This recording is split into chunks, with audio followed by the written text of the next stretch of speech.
अस्सलामुअलैकुम, मैं हूं एहसान इमाम। आप देख रहे हैं मेरा YouTube channel Bairia town market update लेके आज हम आपके साथ फिर मौजूद हैं। आज जो हम डिस्कस करने जा रहे हैं, जैसे कि आपने देखा नैब और मलिक रियाज हुसैन साहब के दरमियान जो एक जंग छुड़ी हुई, इसके अंदर जो जो डेवलपमेंट्स हो रही होती है वो हम आपको टाइम टू टाइम शेयर कर रहे होते हैं और उस पर थोड़ा सा तस्करा भी कर रहे होते हैं, थोड़ा सा आपको मोटिवेट भी कर रहे होते हैं और कुछ कमेंट सेक्शन में आके अपनी भी राय का आप इज़हार कर रहे होते हैं, तो ऑब्वियसली उससे हमारी भी रहनुमाई हो रही होती है। जैसा कि आपने देखा अभी 2 दिन पहले फिर बैरिया टाउन कराची के खिलाफ एक नोटिफिकेशन जारी कर दिया गया, जिसके अंदर बताया गया है कि बैरिया टाउन कराची के जितने अकाउंट्स हैं उनको सीज करने जा रहे हैं और साथ-साथ जो कमर्शियल प्रॉपर्टीज़ जो कि बैरिया टाउन कराची 1 यानी कि पहला बैरिया टाउन कराची है, उसके अंदर जो-जो कमर्शियल प्रॉपर्टीज़ हैं उनको भी हम सीज करने जा रहे हैं। अब हम आज की इस वीडियो में ये डिस्कस करेंगे कि आया ये तमाम चीज़ों से नुकसान पहुँच किसको रहा है? क्या मलिक रियाज़ हुसैन साहब को इसका नुकसान पहुँचेगा या नहीं पहुँचेगा? ये भी आपने कमेंट सेक्शन में आके हमें बताना है,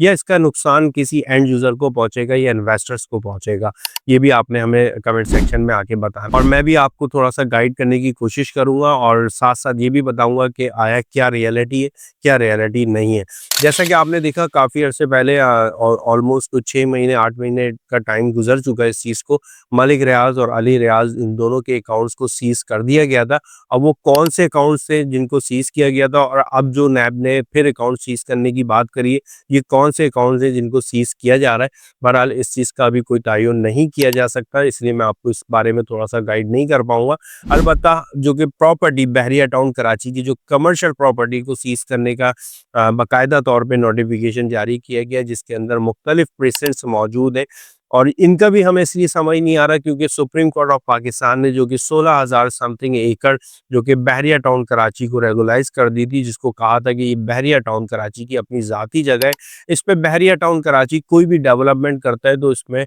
हमें कोई एतराज़ नहीं है। लेकिन उसके बाद भी हम देख रहे हैं कि टाइम टू टाइम मुख्तलिफ इदारों की तरफ से एतराज़ आ रहा है और इस एतराज़ आने पे एक इतनी ज़बरदस्त कन्फ्यूजन मार्केट के अंदर बनी हुई कि कुछ समझ नहीं आ रहा। जो चीज़ें बहरिया टाउन कराची की सीधी हैं, उन पे भी अगर आके इन्वेस्टमेंट कर रहे हैं तो बाद में हमें पता चल रहा है कि यार ये भी आपकी प्रॉपर्टी को हम सीज़ करने जा रहे हैं। अब इससे नुकसान क्या आया बहरिया टाउन कराची के बानी मलिक रियाज़ हुसैन साहब को पहुँचता है या नहीं पहुँचता? हमें नहीं लगता कि मलिक रियाज़ हुसैन साहब को इसका कोई नुकसान पहुँचेगा। अलबत्ता इसका नुकसान एक एंड यूज़र जो कि बैरिया टाउन कराची में अपनी प्रॉपर्टी को परचेज़ कर चुका और बिलियंस ऑफ रुपीस उस पे लगाने के बाद उस प्रोजेक्ट को भी तैयार कर दिया। उस प्रोजेक्ट को तैयार करने के बाद भी उसने थर्ड पार्टी नहीं, अब फोर्थ पार्टी को सेल कर दी। एक अगर प्लॉट था 500 गज का और मिलियन और रुपीस में उसको तैयार कर दिया, उसका ग्रे स्ट्रक्चर आज खड़ा हुआ है, तो वो ग्रे स्ट्रक्चर इस सेंस में खड़ा हुआ है कि बिल्डर ने, डेवलपर ने ऑलरेडी बुकिंग पे उन चीज़ों को भेज दिया था। उन चीज़ों को बेचने के बाद भी कई लोगों ने आके यहाँ पर इन्वेस्टमेंट करी,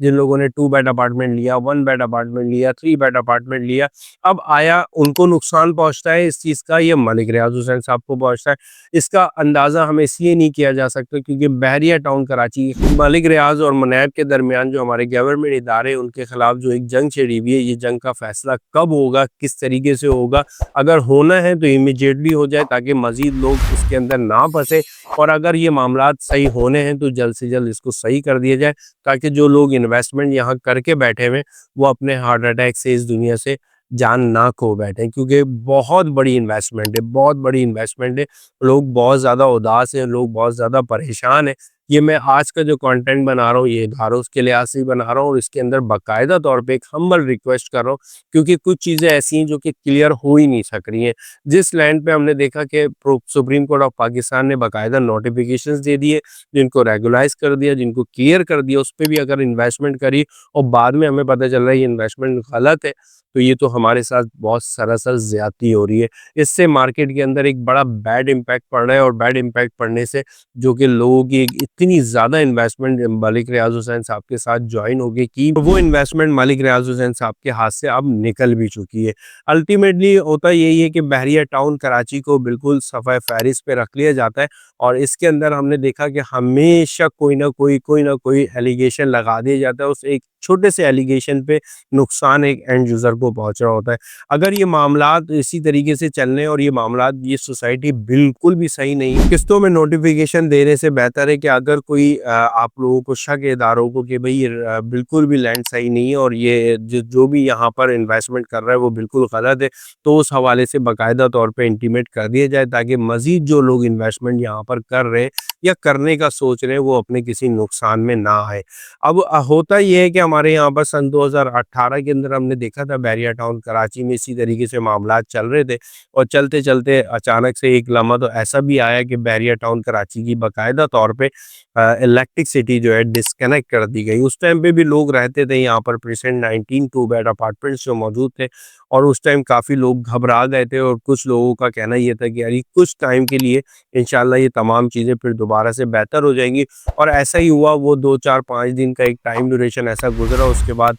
केस सुप्रीम कोर्ट में गया, सुप्रीम कोर्ट के पास एक फ़ैसला आ गया, फ़ैसला आने के बाद ये तमाम की तमाम चीज़ें सही होती चली गई। अगर इनको सही होना है, तो भी आप लोगों ने बताना है ताकि मज़ीद लोग नुकसान में ना फँसें और अगर ये सही नहीं होना है तब भी आप लोगों ने बताना है ताकि अल्लाह ताला उन सब की इन्वेस्टमेंट को सेव रखे क्योंकि इस टाइम पे लोग बहुत ज़्यादा डिस्टर्ब हैं। पहले ही कारोबार हालात मामलात बिल्कुल अच्छे नहीं हैं और कोई भी चीज़ समझ नहीं आ रही क्या या किस जगह पे आके कौन-सी चीज़ कहाँ बैठेगी। अब नेक्स्ट क्या लाएअमल आता है नैब की तरफ से इस चीज़ का आइडिया हमें बिल्कुल भी नहीं है। नैब अपनी वर्किंग कर रही है बैरिया टाउन कराची से रिलेटेड और टाइम टू टाइम नई न्यू से न्यू जो भी डेवलपमेंट्स आ रही होती हैं वो हम आपको अपडेट कर रहे होते हैं। उम्मीद करता हूँ मेरी वीडियो आपको कुछ समझ आई होगी। ये एक बहुत हम्बल मैसेज था, एक रिक्वेस्ट थी उन लोगों के लिए जो कि बहरिया टाउन कराची के इन्वेस्टर्स हैं और बहरिया टाउन कराची में काम करने को अच्छा समझते हैं और बहरिया टाउन कराची में काम कर रहे हैं, वो बहुत ज़्यादा परेशान। उनके लिए खड़ा होके मैंने ये वीडियो कंटेंट एक बना मेरा हरगिज़ ये कंटेंट नहीं होता कि मैं किसी इदारे को डिस्टर्ब करूँ उनके काम के हवाले से,